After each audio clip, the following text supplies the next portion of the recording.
Hello everybody, welcome to Wally's Welding World. I'm the Weld Professor. Today I got a little bit of some skills and techniques for you. I'm going to go ahead and get into this. I think you guys will enjoy this. Let's check it out. So the straight lines on the side indicate basically my bevels or two plates or just a plate flipped upside down and we're running edges. And what I got here is I got a technique basically to show you guys. This would be best for low-high. You can see I kind of make an S figure and the S figure kind of runs into making an 8 figure. And this is a good little strategy to do sometimes. I find it very helpful to have this skill in my pocket when I'm running low-high. You can kind of see I get to the sides of the bevel or the edge and I kind of take my time and then I kind of go fastly through the middle. That's the technique here. You have to kind of take your time on side and then fast through the middle, fast through the middle. Take your time, fastly through the middle, fastly through the middle. It's a little bit of a skill. I'm out of practice. I haven't done this. I just whipped it out once to see if I could do it, and then I couldn't really do it, so I had to draw some lines on the side, and then I went after it again. So this is my attempt to show you guys. I think the more you can practice this, the better you could get at this skill right here. So I would definitely give this one an attempt. This is my #1 favorite attempt to try to always do. I like to have this one in my pocket. I think you guys will enjoy it. Draw you some straight lines and practice this with a soapstone and your stinger. Here's a little fast mode. Show you guys what it's like sped up. Yeah, I really dig it. The figure 8 drag technique. Here's another one for you that I really like. It's a zigzag. And of course, I'm just dragging it.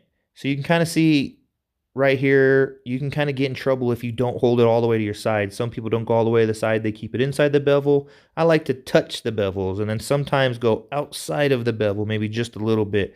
And then I try to keep the same distance at all times because that's important to me. It makes the weld look nice and uniform. And so you can just do it however you do. You can either count or you can say ABC or you can think that you're drawing mountains or dragon teeth, whatever it is that suits you best. I really like this technique sometimes when I'm running low-high and I'm dragging it towards me. It seems to suit me best. You might find it helpful. Go ahead and put a soapstone in your stinger and drag it towards you zigzag and see if that helps you. The zigzag drag technique. Yeah, I dig it. You might enjoy it. Now you see right here, this is my starting point where I start strike path. Because as I go up with this, I'll be able to burn it out, you know. Now this time I've actually taken the stinger and running it the other way, you know. And you notice every time I kind of do that, I'll show you my little strike path and then how I go over it with my weld. And basically that's the way you're not going to trap any slag or trap any porosity if you're burning hot enough. You got to be burning hot enough. If you're not burning hot enough right there when you fire up, you will trap those two things. So this is the skill, just basically the opposite way, pushing your puddle instead of dragging your puddle. You can have the same effect. Sometimes this could be used for uphill method better, but yeah, you might like it better, the zigzag push technique. And so it's important you know that you can get that little drag at first because that's what's going to burn all your trash. So you can see me always do it right here. Boom, that arc striking point is down there. I light that up and then I get down and then I start burning it all right over where I just had a striking path because then I can burn all that porosity out that I lit it up with right there. Now this is a much more tighter technique. I like to keep the puddle more tighter than usual. You can see I'm really trying to go up towards my other pass that I left behind, not the one I just laid down. And again, you see me going side to side on the walls and taking my time and then kind of swishing it through the middle, you know, because that's what's going to keep the puddle nice and uniform as you hold your sides and then kind of go fastly through the middle. Now it's not that easy to see with this up speed. And so again, yeah, you see my striking path.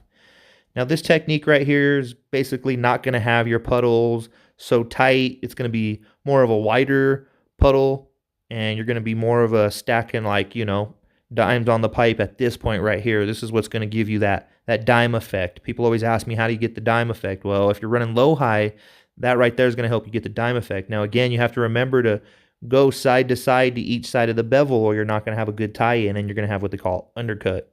It's the big dimes drag technique, homie. I like this one. This is a good one. It's a fun one. Now, remember, a lot of these apply to 70-18 rods. Now, here, again, you see me do my striking path and then this time I'm trying to keep tight puddles. You know, this would be what I would be doing maybe if I was going uphill or if I was pushing the puddle away from me in a spot where I couldn't get it and drag it to me. Most of the time I like to drag it, but if I had to push the puddle, this is what it would look like. I just keep the puddle a little more tighter and then I don't always go too fast through the middle right there on these ones, but if you're doing this, you're going to need to be going kind of faster in the middle. Otherwise, you're going to deposit too much metal in the middle, and it's going to what they cause a hump up. So be sure to hold your sides more on these passes, you know, kind of get there, hold it for a second or two, and then move on. These are some awesome techniques to have in your pocket. I like to call this one the stacking dimes pull technique. You keep it real tight and pull that, and you get real good dime effect. This is definitely good for some low-high welding. Thank you guys so much for checking this out. Don't forget to subscribe, like, and share. If you got something to say, leave it in the comments. Until next time you see me, be in peace.